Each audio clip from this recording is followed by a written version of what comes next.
My name is Liane Moonraven. Following is my story. This is not a work of fiction, but actual true events. This recording serves as an account of my experiences after meeting a certain someone whose name I don't dare say out loud right now, considering all that's happened. I don't know how much time I have left before he comes back and finishes me off. I was only trying to find help to end the terror and stop the nightmares and eliminate the panic attacks and feelings of paranoia. Dr. Enrique Sangre was my last hope. Ah, welcome, Miss Raven. Moonraven. Liane Moonraven. Yes, of course, Miss Raven. Come, have a seat on my settee right here. Thank you. Are you okay? You look a little pale. Would you like some water before we begin? Yes, sure.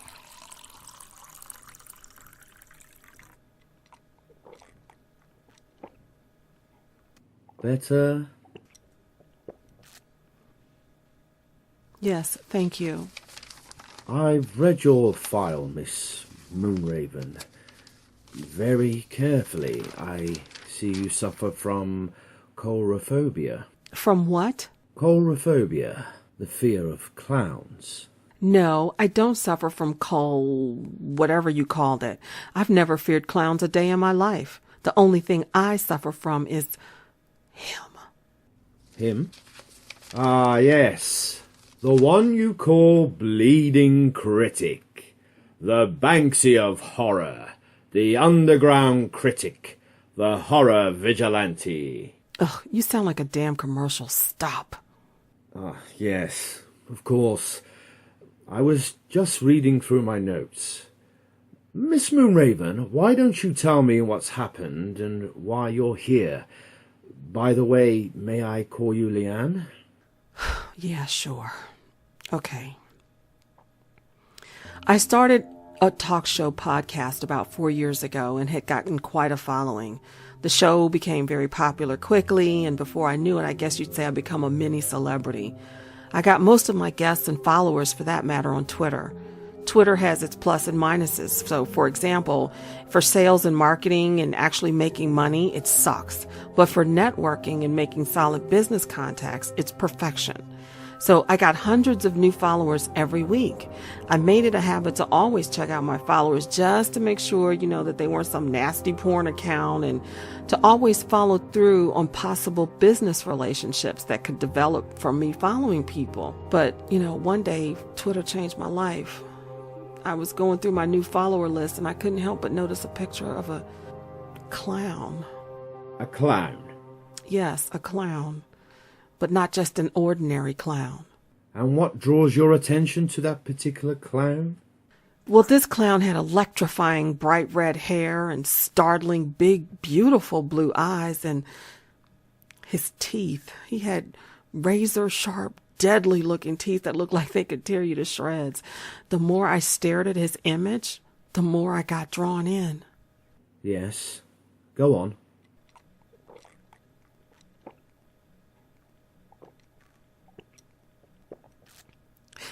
I'm sorry, my mouth is dry. You're doing great. Just take your time. Thank you. So anyway, as an interviewer, I was curious. I wanted to talk with him and find out what made him tick. So I contacted him, and he actually agreed to be on my show. It was a good show. He seemed personable, and he answered all of my questions. Yes, and? His voice. His accent was hypnotic, but not in a good kind of way. His rhythm and cadence was deliberate, and he particularly emphasized each word and sucked me into a trance almost. Like I said, it was hypnotic. And Liane, are you all right? Do you need to stop now? No, I need to tell you. Okay. So, what happened? That's when the scratching started. The scratching? What scratching? Well, let me back up. After the interview, I started telling Critic, that's what I call him, about my voice work and how I do promos and commercials and things like that. He seemed intrigued, and before I knew it, I had produced a couple of promos for him and even recorded a couple of his horror medications. I mean, I love his work, so why not, right? Well, sounds reasonable to me.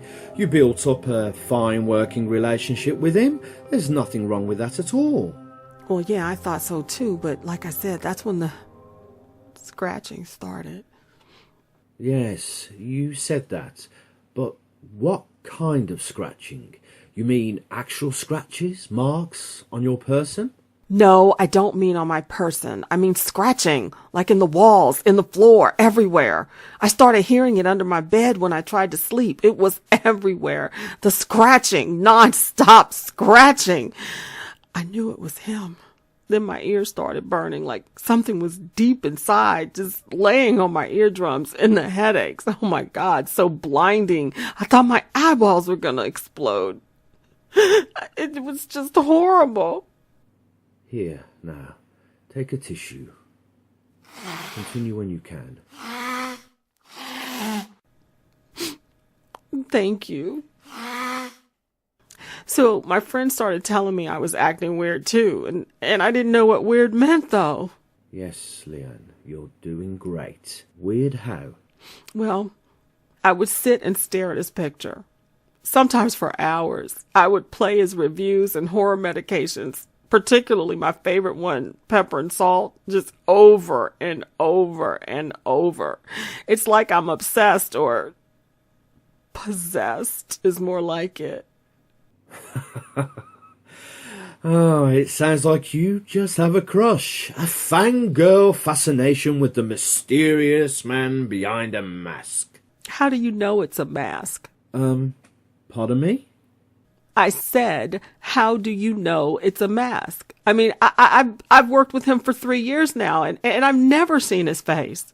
Well, of course it's a mask. No one really looks like that. I mean, it's all part of his celebrity and his acting. He sounds like quite the character if he's fooled you this much. Have you ever seen him or heard his voice? Huh? Have you? Well, no. Can't say that I have. Figures. Here, look. I carry a picture of him on my phone. How's that for crazy? That's how obsessed I am. Look. Interesting looking fellow, I'd say. So, go on, Liane. Finish your story. I'm afraid. Don't be. You're perfectly safe. He can't get to you here. You're a fool if you believe that. He can get to me, to you, to anybody, anywhere. I assure you, you're safe, Liane. Now, please, go on. Okay. I was asleep one night. I started taking Ambien so I could go to sleep. Otherwise, I'd sit up for hours and stare at his picture and listen to the scratching that just would never stop. I started getting really dizzy too. The doctor said it was my vertigo, but I knew that wasn't it. I knew it was him. So the Ambien had been helping, but one night I woke up to my dogs, Juno and Ziggy, barking like crazy. They'd been on edge, but this was different, real different. So what did you do? Well, I sat up in bed terrified because whatever it was annoying them. Like I said, they were barking like crazy. And Ziggy is a Basenji. He doesn't even bark, but he was going nuts too. Dogs barking. I'm sure that was pretty scary. What happened? I called out to them and tried to calm them down, but they wouldn't ease up. I struggled to focus my eyes to the darkness and look in the direction of where they were barking, and that's when... It's okay, Liane. Take a moment. That's when what? Oh my God. That's when I saw him. Bleeding Critic. Crawling across my ceiling. Dear God, help me.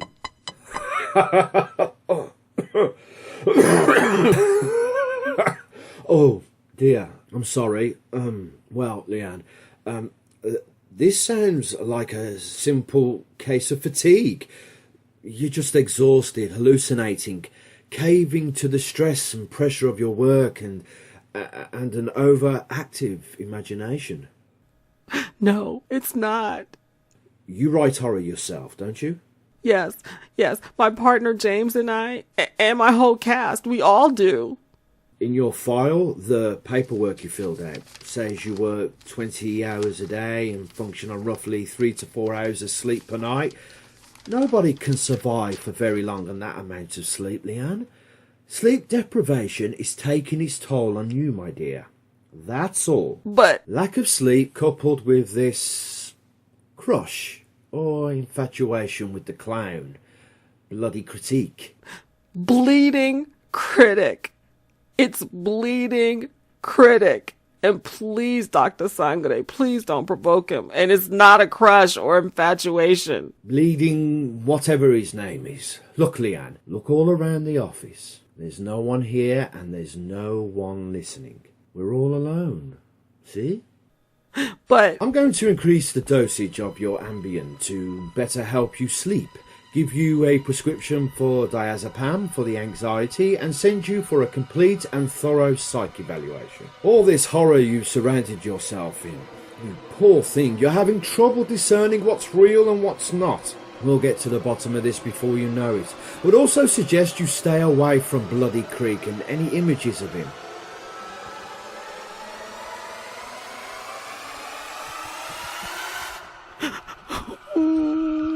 you've gone and done it now.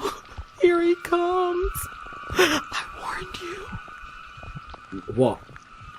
What? I don't understand, Liane. What is that? I told you not to provoke him. It's too late now. He's here. Mercy on your soul from whatever God you believe in. But not from him, though. Oh, no. He won't have any. Wait. Who are you? She already told you. I'm Bleeding Critic. Can you say it properly now? Oh my, look at that running down your leg. I sure hope you were wearing a Depends. You can't be real. Oh no.